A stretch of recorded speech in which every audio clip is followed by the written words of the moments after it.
والصلاة والسلام على سيد الأنبياء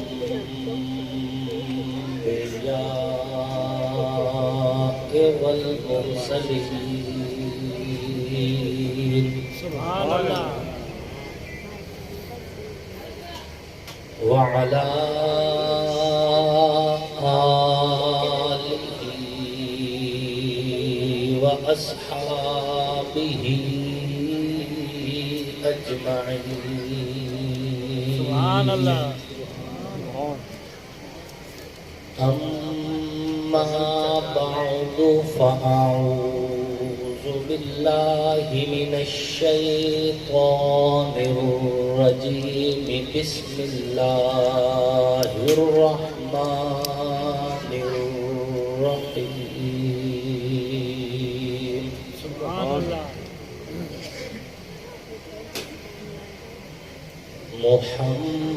محمد رسول الله والذين معه أشداء على الكفار رحماء بينهم سبحان اللہ تراهم ركعا سجدا يبتغون فضلا من الله ورضوانا سبحان اللہ وقال النبي صلى الله عليه وسلم أنا خاتم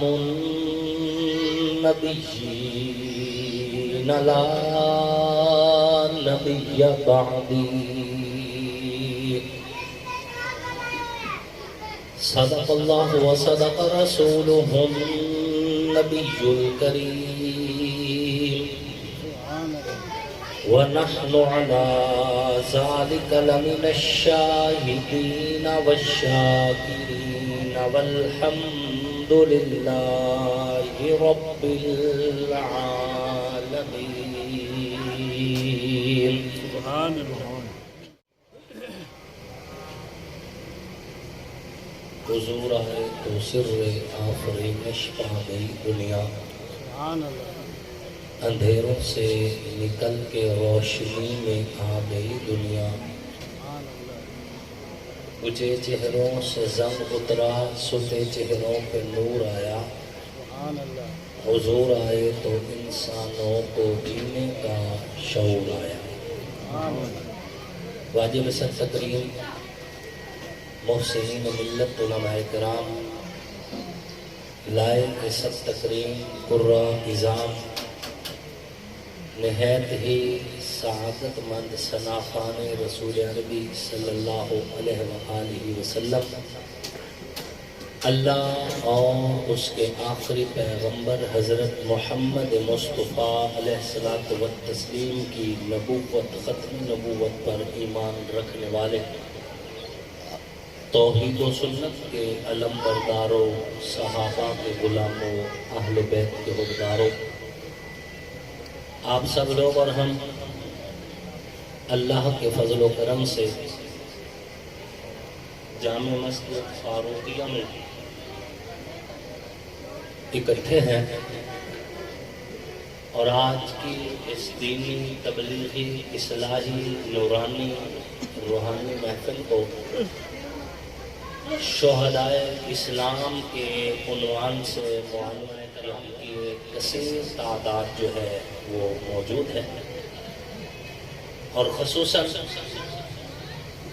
ہمارے مہربان سادات حضرات حضرت پیر سید مفتی حبیب احمد شاہ صاحب حضرت پیر سید محمود علی شاہ صاحب وہ تشریف فرما ہے اور احمد پور سیال پر تحصیل احمد پور سیال میں ناموس اصحاب محمد کے لیے شب و روز محنت کرنے والی ہماری نہایت ہی محترم ہستی چودھری ریاض احمد جٹ صاحب رحمۃ اللہ علیہ اور ان کے صاحبزادے حسن معاویہ صاحب بھی یہاں پہ موجود ہیں. میں نام لینا چاہوں تو الحمدللہ استاد خان محمد صاحب کا نام بھی میرے ذہن میں ہے, ہمارے مہربان ملک عبدالرزاق کوکر صاحب کا نام بھی ذہن میں ہے. آپ حضرات سے بھی جتنا مجمع میں موجود ہیں, میں کافی سارے لوگوں کو نام کے ساتھ بھی پہچانتا ہوں اور کافی سارے لوگ ایسے ہیں جن کو چہرے کے اعتبار سے بھی پہچانتا ہوں. اور انشاءاللہ العزیز زندگی کا اگر یہ سفر جاری رہا تو زیادہ لمبے عرصے کی بات نہیں, انشاءاللہ العزیز یہ جان یہ پہچان پہلے کی نسبت بہت گہری ہو جائے گی انشاءاللہ. اللہ رب العزت ہمارے محترم بھائی فوجی محمد رمضان خان بلوچ صاحب کو جزائے خیر نصیب فرمائے. اللہ نے ان کو خلوص کا مجسمہ بنایا ہے, دن رات ایک کر کے میرے ساتھ چلے ہیں. اللہ رب العزت ان کو, آپ کو, مجھے ایمان, عزت, صحت کی سلامتی والی لمبی خوشحال زندگی نصیب فرمائے. آمین. اور جب ہماری سانسیں پوری ہو جائیں تو اللہ رب العزت توبہ کی حالت میں آپ کا اور میرا خاتمہ ایمان میں فرمائے. آمین. سامعین محترم, اہل حقہ کے عقائد ہیں اور انہوں نے آپ کو مسجد میں بلا کر ممبر کے سامنے بٹھا کر محراب کا تقدس بتا کر پھر قرآن اور حدیث کا اشارہ دے کر کبھی تم سے نہ نبی کا ادب چھینا ہے, نہ نبی کے صحابہ کا دامن چھینا ہے, نہ نبی کے اہل بیت کی محبت چھینی ہے, نہ اہل اللہ اولیاء اللہ کی قدردانی چھینی ہے. اللہ کے فضل و کرم سے جس محراب جس ممبر سے آپ وابستہ ہیں, اسی ممبر پر بات توحید کی بھی چلتی ہے, اسی ممبر پر بات ادب مصطفیٰ کی بھی چلتی ہے, اسی ممبر پر بات عظمت صحابہ کی بھی چلتی ہے, اسی ممبر پر بات محبت اہل بیت کی بھی چلتی ہے, اسی ممبر پہ بات اہل اللہ اولیاء اللہ کی قدردانی کی بھی چلتی ہے. اس لیے کہ یہ سٹیج اہل السنت والجماعت کا سٹیج ہے, اور اہل السنت والجماعت وہ ہے جو توحید پر بھی کاربند ہے, جو حدیث کو بھی مانتے ہیں, جو عظمت رسالت سے بھی کاربند ہے, جو نبی کے صحابہ کا بھی احترام کرتے ہیں, جو نبی کے اہل بیت کا بھی احترام کرتے ہیں, جو قرآن و سنت کی اشاعت کے لیے شب و روز ایک کر دیتے ہیں. الحمدللہ تم جس سٹیج سے وابستہ ہو وہ ذمہ دار سٹیج ہے, وہ کوئی ریت کے اوپر تعمیر کی ہوئی کوئی کوٹھڑی نہیں ہے, وہ چٹان سے زیادہ مضبوط عقائد پر مبنی سٹیج ہے کہ اسی سٹیج نے آپ کو اپنے رب کے فضل و کرم سے عطا اللہ شاہ بخاری دی ہے, اسی سٹیج نے آپ کو اپنے اللہ کے فضل و کرم سے مفتی محمود دیا ہے, اسی سٹیج نے غلام غوث ہزاروی دی ہے, اسی سٹیج نے آپ کو دیوبند کے گلدستے کی صورت میں بہت اعلیٰ خوشبودار اکابرین اسلاف کی صورت میں خوشبودار پھول دیے ہیں.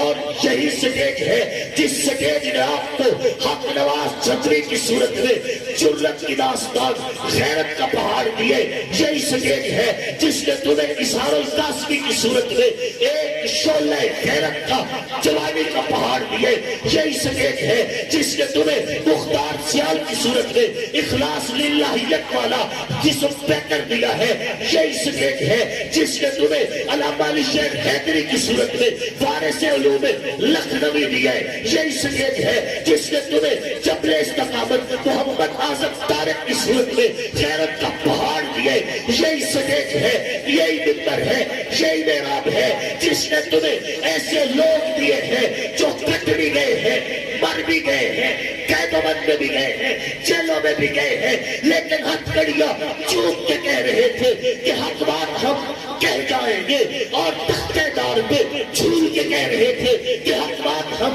کہہ جائیں گے. یہی سٹیج ہے جنہوں نے تمہیں بنوری جیسے لوگ دیے, یوسف شہید جیسے لوگ دیے, یہی سٹیج ہے جو تمہیں اللہ کے فضل و کرم سے ایسے اکابر دیتا ہے جو قرآن والے بھی ہیں، حدیث والے بھی ہیں۔ سبحان اللہ، بہت خوب، بہت خوب، بہت زندہ باد، زندہ باد، زندہ باد، زندہ باد، زندہ باد، زندہ باد، زندہ باد، زندہ باد، زندہ باد، اللہ اکبر، زندہ باد۔ وہ لوگ جنہوں نے منہ دے کر گلشن کو رنگت بخشی ہے، دو چار سے دنیا واقف ہے، گمنام نہ جانے کتنے ہیں۔ سبحان اللہ، بہت خوب، یہی ممبر ہے اور انہی لوگوں سے وابستہ وہ شخص تھا جس کو شہید کرنے کے بعد سمندر کے حوالے کر کے اس وقت کا سامراج یہ سبق دینا چاہ رہا تھا، ہم چاہیں تو قبر کی جگہ بھی نہ ملے، سمندر کے حوالے کر دیا، رب نے پورے سمندر کو اسامہ بن لادن کی قبر بنا دی۔ سبحان اللہ، رب جب عزت دیتا ہے تو وہ عزت کوئی چھین سکتا نہیں ہے، نہیں۔ آپ مطمئن رہے کہ آپ جس قافلہ کے راہ رو ہیں، جس قافلہ کے راہی ہیں، جس قافلہ میں مسافر ہیں، وہ قافلہ اہل حقہ کا قافلہ ہے، انشاءاللہ، انشاءاللہ، اور وہ عقائد کے اعتبار سے، نظریات کے اعتبار سے کوئی لچک نہیں رہتا، اللہ کے فضل و کرم سے۔ سامعین محترم، حضور صلی اللہ علیہ وآلہ وسلم خود بھی بے مثال اور حضور کی نسبت بھی بے مثال ہے۔ اللہ نے حضور کو جو کچھ بھی دیا ہے وہ اللہ کا روز اول کا فیصلہ ہے، حادثاتی نہیں ہے، سڈن نہیں ہے، حالات کے مطابق نہیں ہوا۔ جس دن اللہ نے حضور کی نبوت کا فیصلہ کیا، اسی دن رسول اللہ کے صحابہ کا بھی فیصلہ کیا اور رسول اللہ کے اہل بیت کا بھی فیصلہ کیا۔ سبحان اللہ، سبحان اور یہ اس سے بھی اگلی بات کہتا ہوں، اسی دن نبی کے کمبل کا بھی فیصلہ کیا، نبی کی چادر کا بھی فیصلہ کیا۔ سبحان اللہ، نبی علیہ السلام کو جو کچھ بھی دیا یہ روز اول سے طے شدہ ہے، یہ رب کا ماسٹر پلان ہے، یہ حادثاتی نہیں ہے، اور یہی وجہ اہل سنت نبی کی ہر نسبت کا احترام کرتے ہیں۔ ہمیں کوئی تردد نہیں، کوئی شک نہیں، اور کسی قسم کی ہمیں کوئی بھی لغزش نہیں ہے، اور نہ ہی کسی قسم کا تذبذب ہے۔ ہمارا ایمان ہے جو پہلے نمبر پہ خلیفہ بنا وہ اللہ کا بھی پسندیدہ تھا، رسول اللہ کا بھی پسندیدہ تھا۔ سبحان اللہ، جو دوسرے نمبر پہ خلیفہ آیا وہ اللہ کا بھی وہی فیصلہ تھا، رسول اللہ کا بھی وہی فیصلہ تھا۔ سبحان اللہ، جو تیسرے نمبر پہ خلیفہ آیا اللہ کا بھی وہی فیصلہ تھا، رسول اللہ کا بھی وہی فیصلہ تھا۔ جو چوتھے نمبر پہ خلیفہ آیا اللہ کا بھی وہی فیصلہ تھا، رسول اللہ کا بھی وہی فیصلہ تھا۔ اللہ اور اس کے رسول کی چاہت میں ہوئے ہیں فیصلے، ہمیں اللہ کا فیصلہ بھی منظور ہے، رسول اللہ کا فیصلہ بھی۔ سبحان اللہ، سبحان اللہ، اب کسی قسم کے شک میں نہیں ہے، کسی قسم کے تذبذب میں نہیں ہے، کوئی تردد نہیں ہمیں۔ سامعین محترم، علامہ بہقی رحمت اللہ علیہ ایک حدیث لے کے آئے ہیں۔ اس حدیث کے راوی جناب سیدنا ابو ذر غفاری ہے رضی اللہ تعالیٰ عنہ۔ حضرت ابو ذر غفاری رضی اللہ تعالیٰ عنہ فرماتے ہیں کان النبی صلی اللہ علیہ وآلہ وسلم جالسا وحدہ، ایک بار میں حضور کے پاس گیا، حضور اکیلے بیٹھے ہوئے تھے۔ یہ تو حتی جلستو الیہ، میں گیا اور وہاں پر جا کے بیٹھ گیا۔ ثم جاء ابو بکر فسلم، پھر حضرت ابو بکر تشریف لائے اور حضور کو سلام پیش کیا۔ ثم جاء عمر، پھر حضرت عمر آئے۔ ثم جاء عثمان، پھر حضرت عثمان آئے۔ آپ کے ارد گرد چند اور صحابہ بھی آ کے بیٹھ گئے۔ بین یدی رسول اللہ صلی اللہ علیہ وآلہ وسلم سبع حصیات، حضور کے سامنے 7 کنکریاں پڑی تھی۔ آپ علیہ السلام نے ان کنکریوں کو اٹھایا فوازعہن فی کفہ، ان کو اپنی مٹھی میں بند کیا، فسبحنا، کنکریوں نے سبحان اللہ پڑھنا شروع کر دی، فوازعہن، آپ علیہ السلام و تسلیم نے پھر ربی پہ رکھ دی، اور حتی خرسنا، خاموش ہو گئی، ثم تناولہن، حضور نے پھر کنکریاں اٹھائی، فوازعہن فی ید ابی بکر، پھر وہ کنکریاں ابو بکر کے ہتھیلی پہ رکھی، فسبحنا، فرماتے حضرت ابو ذر غفاری، کنکریوں نے پھر سبحان اللہ پڑھنا شروع کر دی، پھر حضور نے کنکریاں لی زمین پہ رکھ دی، کنکریاں خاموش ہو گئی، ثم تناولہن، حضور نے پھر کنکریاں اٹھائی، اور فوازعہن فی ید عمر، ان کو عمر کی ہاتھوں میں رکھ دیا، فسبحنا، وہ کنکریاں سبحان اللہ پڑھنے لگ گئی۔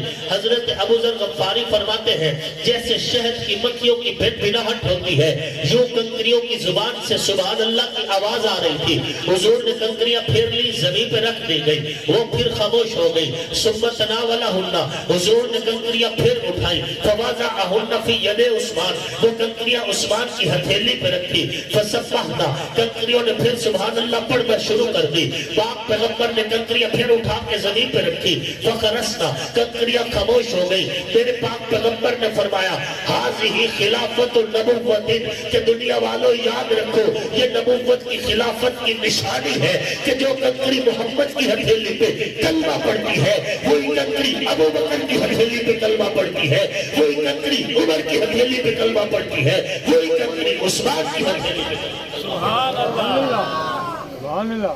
یہ حدیث حضرت ابو ذر ہے، یہی حدیث اسی مضمون کی جناب سیدنا حضرت انس رضی اللہ تعالیٰ عنہ بھی لے کر آئے ہیں، اسے علامہ ابن اساکر نے ذکر کیا۔ حضرت سیدنا انس رضی اللہ تعالیٰ عنہ فرماتے ہیں میں بھی اس محفل میں موجود تھا، بات یہاں پہ ختم نہیں ہوئی تھی، آپ نے وہ کنکریاں اٹھائی تھی، اور وہ کنکریاں اٹھا کر فَسَيَّرَهُنَّ فِي أَيْدِينَا رَجُلًا، محفل میں جتنے دیگر صحابہ تھے ان کے ہاتھوں میں بھی باری باری رکھی تھی، فَمَا صَفَّحَتْ حَسَاكُمْ مِنْهُنَّ، لیکن ان کنکریوں میں سے ایک کنکری نے بھی ہمارے ہاتھوں پہ سبحان اللہ نہیں پڑھی۔ تب میرے پاک پیغمبر نے فرمایا کہ یہ نبوت کی خلافت والی نشانی ہے کہ وہی کنکری میں اٹھا کے ابو بکر کی ہتھیلی پہ رکھتا ہوں تو وہ کلمے پڑھتی ہے، ابو ذر کی ہتھیلی پہ رکھتا ہوں نہیں پڑھتی، انس کی ہتھیلی پہ رکھتا ہوں نہیں پڑھتی۔ وجہ کیا ہے؟ یہ خلافت کی نشانی ہے کہ جو میرے ہاتھ پہ کلمہ پڑھتی ہے وہی اصحاب ثلاثہ ہے۔ سبحان اللہ۔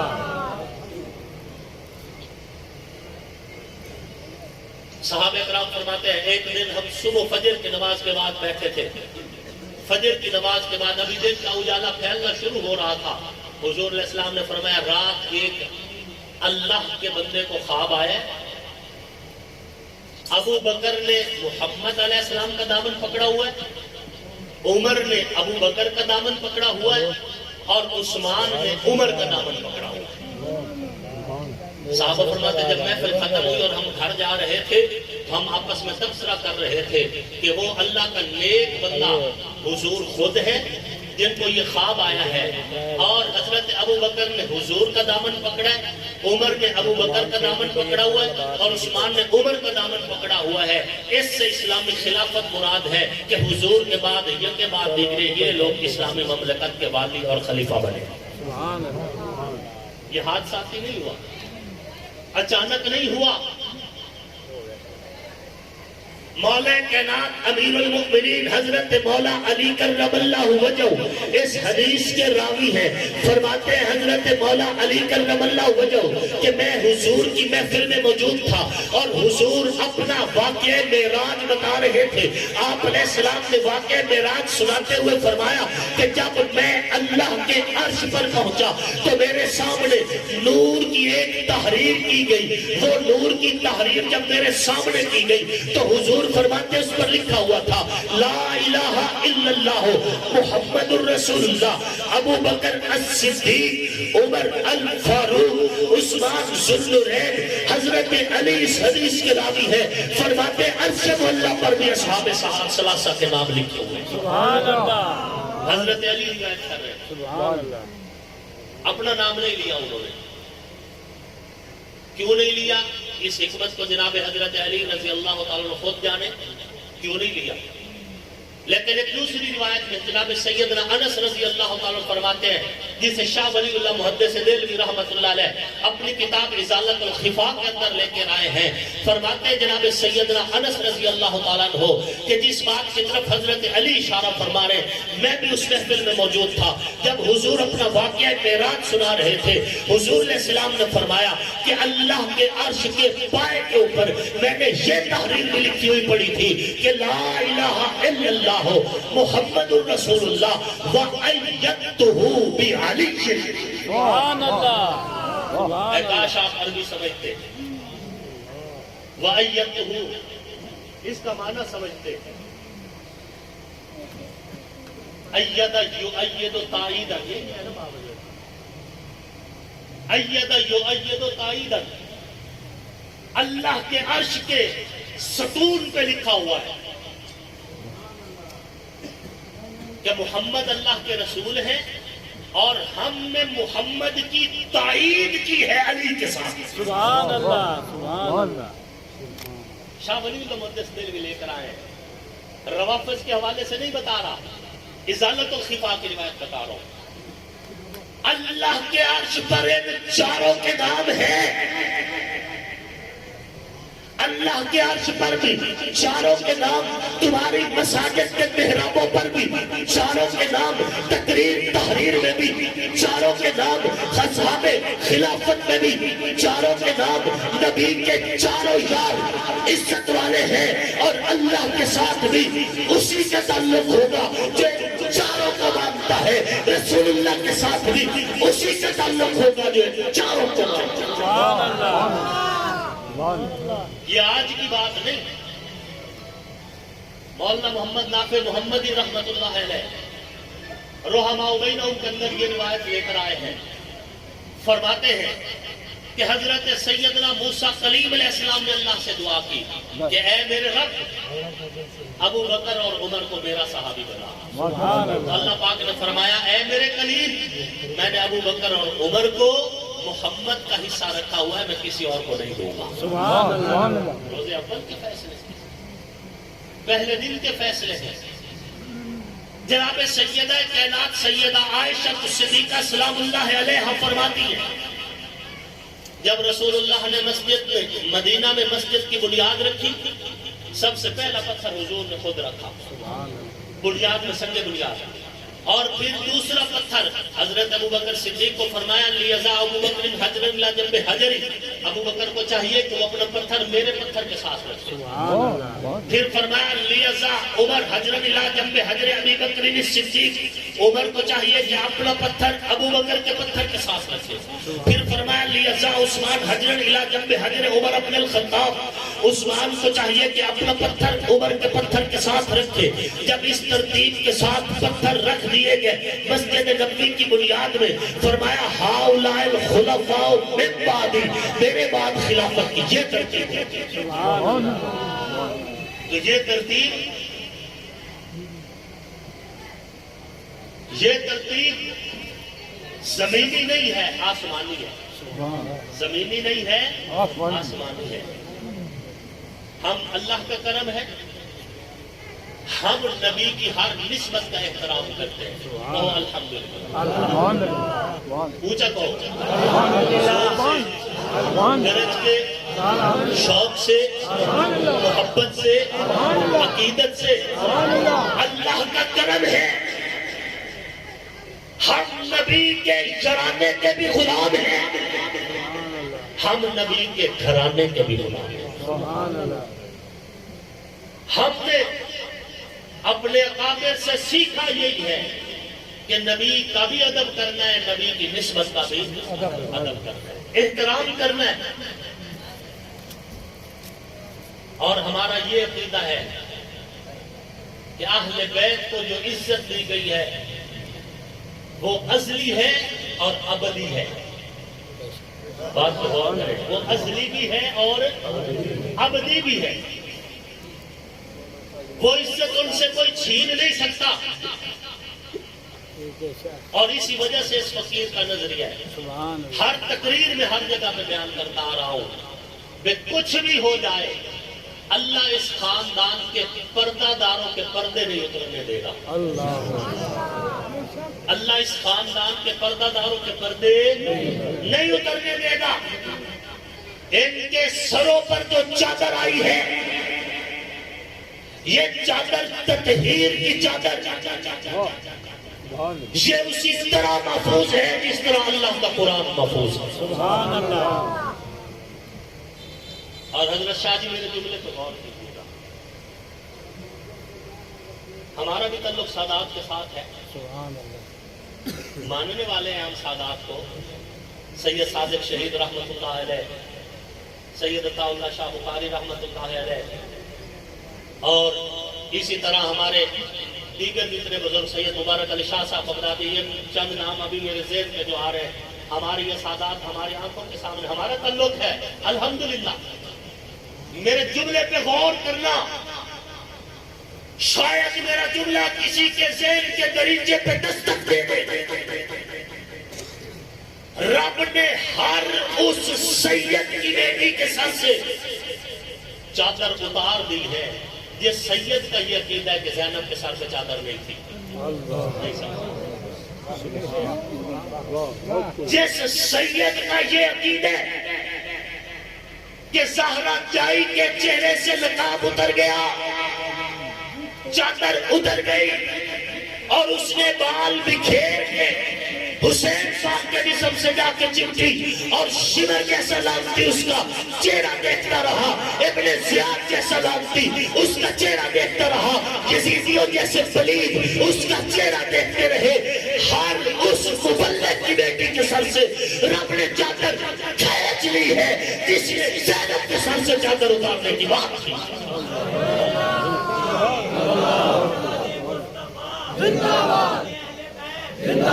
اور جن سادات کا یہ عقیدہ ہے کہ اہل بیت کے پردہ داروں کے پردے سلامت رہے، ان کی بیٹیاں آج بھی پردے دار ہیں. سبحان اللہ. سبحان اللہ. ان کی بیٹیوں کی سروں پہ چادریں آج بھی سلامت ہیں. سبحان اللہ. ان کے پردے، ان کے نقاب سلامت ہیں. اہل بیت کی گستاخی کا سب سے نقد جواب یہ ہوتا ہے کہ دنیا میں اللہ اس کو عذاب دیتا ہے. اللہ. جنہوں نے کہا کہ زینب کے سر سے چادر اتری، آج اسی کی بیٹی ٹک ٹاک پہ ناچ رہی ہے. جنہوں نے کہا کہ سکینہ پاک شام کے دربار میں بغیر پردے کے، بغیر چادر کے کھڑی تھی، رب نے اسی کی بیٹی کو فلموں میں حصہ بنایا ہے. اور جنہوں نے کہا کہ زینب پردے دار ہے، سکینہ پردے دار ہے، زینب حیادار ہے، سکینہ حیادار ہے، زینب عزت دار ہے، سکینہ عزت دار ہے، زینب بھی عصمت والی، سکینہ پاک بھی عصمت والی. رب نے ان کی بیٹیوں کے سروں پہ چادریں بھی رکھی ہے، رب نے ان کے پردے بھی رکھے ہیں. رب نے ہر اس بندے کی بیٹی کو عزت دی ہے جس نے حسین کی بیٹی کو عزت دی ہے، جس نے علی کی بیٹی کو عزت دی ہے. ہمارا کسی سے کوئی جھگڑا نہیں، کسی کے ساتھ کوئی تصادم نہیں، نہ بدامنی چاہتے ہیں، نہ لڑائی نہ جھگڑا. لیکن کچھ باتیں تو ایسی ہیں نا جو کامن سینس سے تعلق رکھتی ہیں. کوئی مولوی نہ بھی بتائے بندے کو پھر بھی سمجھ آنے والی ہوتی ہے کہ آج کے دور کا سید اس کی بیٹی پردہ نہ بھی کرتی ہو تو ہم کہتے ہیں، پھر بھی کہتے ہیں پردے دار جا رہی ہے. کہتے نہیں کہتے؟ کیا کہتے ہیں؟ پردے دار ہے. کیوں؟ اس وجہ سے کہ سادات گھرانے سے. تو یہ بتاؤ، آج کے دور کا سید اس کی بیٹی کالج جائے، بازار جائے، پردہ نہ بھی کرے، ہم پھر بھی کہتے ہیں کہ پردے دار ہے. تو کیا خیال ہے، زہرا جائی میں بے پردہ تھی؟ پھر سیدہ سکینہ پاک بے پردہ تھی؟ ہم تو اس عقیدے پہ، ہمارا عقیدہ بڑا صاف ستھرا ہے. اللہ رب العزت نے اہل بیت کو آزمایا ضرور ہے، رسوا نہیں کیا. آزمایا ضرور ہے، بے آبرو نہیں کیا. آزمایا ضرور ہے، رب نے انہیں ذلیل نہیں ہونے دیا. وہ اس وقت بھی عزت دار تھے، وہ آج بھی عزت دار ہے، اور قیامت والے دن بھی اللہ ان کی عزت کا اعلان کریں گے. اعلان ہوگا، یا اہل الجمع والحشر، اے حشر کے میدان میں اکٹھے ہونے والے لوگوں، نکسوا رؤوسکم، سر جھکا لو، غضوا ابصارکم، نظریں بھی جھکا لو، حتی تمر فاطمہ بنت محمد، جب تک نبی کی بیٹی فاطمہ گزر نہیں جاتی نہ کسی نبی کو نظر اٹھانے کی اجازت ہے نہ کسی ولی کو نظر سبحان اللہ سبحان اللہ سبحان اللہ. کسی کو نظر اٹھانے کی اجازت نہیں ہے. قیامت والے دن بھی اللہ زہرا پاک کے پردے کا اعلان کر کے یہ سارے منہ بند کروا دے گا کہ جن کا چہرہ قیامت والے دن نبیوں کو دیکھنے کی اجازت نہیں، اس کی بیٹی کا چہرہ یزیدی پلیتوں نے بھی نہیں دیکھا. بات سمجھ آ رہی ہے؟ بالکل. ہمارا اہل سنت کا یہ یقین ہے نبی کے صحابہ بھی شان والے اور نبی کے اہل بیت بھی شان والے. تفسیر حسن عسکری کی روایت سنا کر میں اپنی بات کو ختم کرتا ہوں. تفسیر حسن عسکری میں ہے اللہ رب العزت نے فرمایا کہ جو بندہ نبی کے صحابہ اور اہل بیت سے محبت کرے گا میں اس پر اتنی رحمت بارش کروں گا کہ اگر وہ رحمت ساری دنیا پہ تقسیم کر دی جائے تو ساری دنیا کے گناہگاروں کی بخشش ہو جائے. سبحان اللہ. سبحان بات اللہ. سمجھ آ رہی ہے؟ تفسیر حسن عسکری کے حوالے سے کہہ رہا ہوں. اللہ پاک نے فرمایا کہ جو بندہ نبی کے صحابہ سے پیار کرے گا اور اہل بیت سے پیار کرے گا میں اس پر اتنی رحمت کروں گا کہ اگر اس رحمت کو پوری دنیا پہ تقسیم کر دیا جائے تو دنیا کا ہر گناہگار بندہ بھی بخش دیا جائے. اور اس حدیث کا اگلا حصہ فرمایا اور جو بندہ نبی کے صحابہ میں سے کسی ایک سے نبی کے اہل بیت میں سے کسی ایک سے نفرت کرے گا بغض رکھے گا میں اس پر اتنا غضب کروں گا کہ اگر اس کے حصے کا غضب پوری دنیا پہ تقسیم کر دیا جائے تو دنیا میں کوئی بندہ بھی بخشش کے قابل نہ رہ سکے. اے اہل ایمان تمہیں مبارک ہو کہ تم نے نبی کے صحابہ کا دامن بھی پکڑا ہوا ہے نبی کے اہل بیت کا دامن بھی. سبحان اللہ. تم نبی کے صحابہ کے بارے میں بھی اپنا من اور اپنا دل صاف رکھتے ہو نبی کے اہل بیت کے بارے میں بھی اپنا من اور اپنا دل صاف رکھتے ہو. اور یہی تمہارا عقیدہ ہے. کسی کی ضد میں آ کر خدا را اپنا ایمان خراب نہیں کرنا. نبی کے صحابہ کی بات بھی پوری دیوانگی کے ساتھ کرنی ہے اور نبی کے اہل بیت کی بات بھی پوری دیوانگی کے ساتھ انشاءاللہ.